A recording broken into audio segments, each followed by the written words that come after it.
AfD, are they neo-Nazis? Petri versus Der Flügel. As leader of AfD, Frauke Petri had received opprobrium for suggesting that police officers should use firearms if necessary to stop illegal border crossings. She later clarified that no policeman wants to fire on a refugee and I don't want that either, but police must stop refugees from entering German soil. If this is truly what she meant, then technically this is correct. It would of course be necessary were they to be armed or extremely violent, but opening fire would not be humane otherwise. It was a rather unwise and unpleasant thing to say. 2 MEPs were thrown out of the European Conservatives and Reformists group for subtler remarks on the same topic. Markus Pretzel had said, "The defence of the German border with armed force as a measure of last resort is self-evident." Beatrix von Storck also made such a remark. Von Storck, incidentally, is a friend of Nigel Farage, a descendant of royalty, and is the granddaughter of a Nazi-era minister, Lutz von Krosigk. After the death of Hitler, as a minister of Admiral Donitz, von Krosigk officially announced the surrender of German forces. The latter point is often raised as proof AfD and Farage are neo-Nazis. You would be hard-pressed to find anyone over 40 in Germany whose grandparents were not employed by the Nazis. The Weimar Republic hired von Krosigk first. Such accusers should look at some of the EU founders on that score. After having been denounced and tone-policed herself, Petri would come to do the same to her own party. Petri resigned in September 2017, complaining the party had become too extreme. She had been trying to get rid of Björn Höcke, who had helped set up Der Flügel.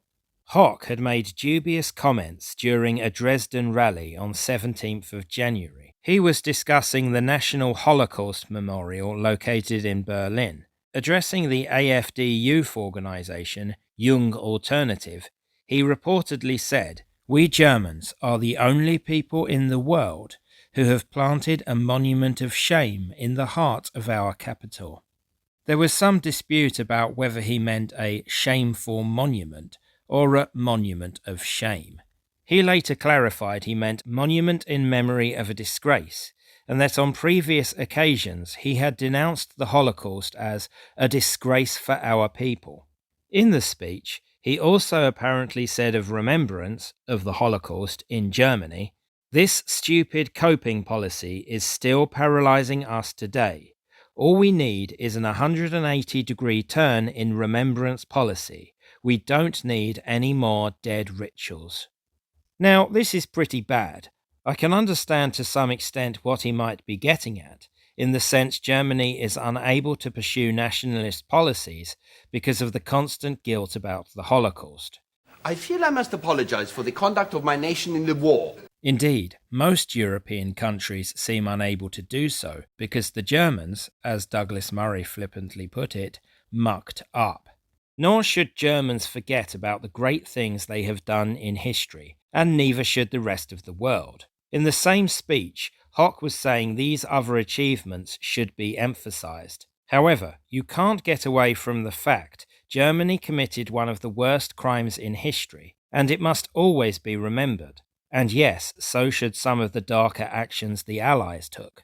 If you are going to critique the national feeling of guilt, you should certainly phrase it more delicately. Höcke's remarks are reflected in a subtler way in the AfD manifesto. German history must be appreciated in its entirety. The culture of remembrance must not only focus on the low points of our lives, you also have to keep an eye on the highlights. In its manifesto, it also rightly draws a distinction between the original German nationalism, which saw unification and imperialism under the militarist influence of Prussia, and the Nazi era. By implication, it has pride in that period, which the British and French might find fault with, but each to their own. In the same speech, Höcke also criticised a former German president for calling the end of World War II Liberation Day. He was also very critical of the Allies firebombing Dresden and their re-education policies after the war. More disturbingly, the year before, Young Alternative had reportedly honored the figure of Albert Leo Schlagetter. Schlagetter was a Nazi-affiliated Free Corps paramilitary who had been executed for sabotaging French military installations in the occupied Rhineland. Also associated with war crimes against Poles during the Silesian Uprising, he had been fated as a martyr by the Nazis for this. It shows poor judgment for a political party to honour a Nazi adjacent. Hock had the support of the party co-founder Alexander Gauland, meanwhile. Gauland said that the Holocaust Memorial's location in Berlin had been debated before it was built, and that Hock's questioning of this was acceptable. He also bemoaned the understating of Germany's achievements under the memory of these 12 years, the Nazi period. He stated, Bjorn Hock has in no way criticized the memory of the Holocaust.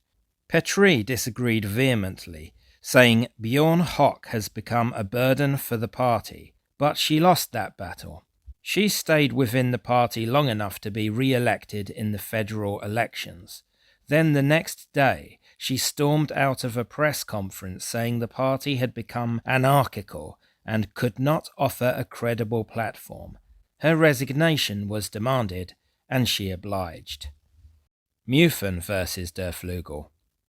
Petrie was replaced by Jörg Meufen. He had similar battles with Der Flügel and Hock and resigned in 2022. As Luke and Petrie did, he cited the radical right direction of the party. The heart of the party today beats very far to the right and is actually beating constantly. He is quoted as admitting the AfD was not fully based on the free democratic basic order. He remarked, I clearly see totalitarian overtones there, and likened AfD to a cult. Meufen observed that AfD's extremism meant other parties would be unwilling to work with them, and thus the only realistic chance to gain power, forming a coalition government, would be impossible. It's a fair enough assessment of the German system, although recent events suggest the CDU is more likely to work with them. Also, if AfD win a sizable enough majority, there will be no need for coalitions.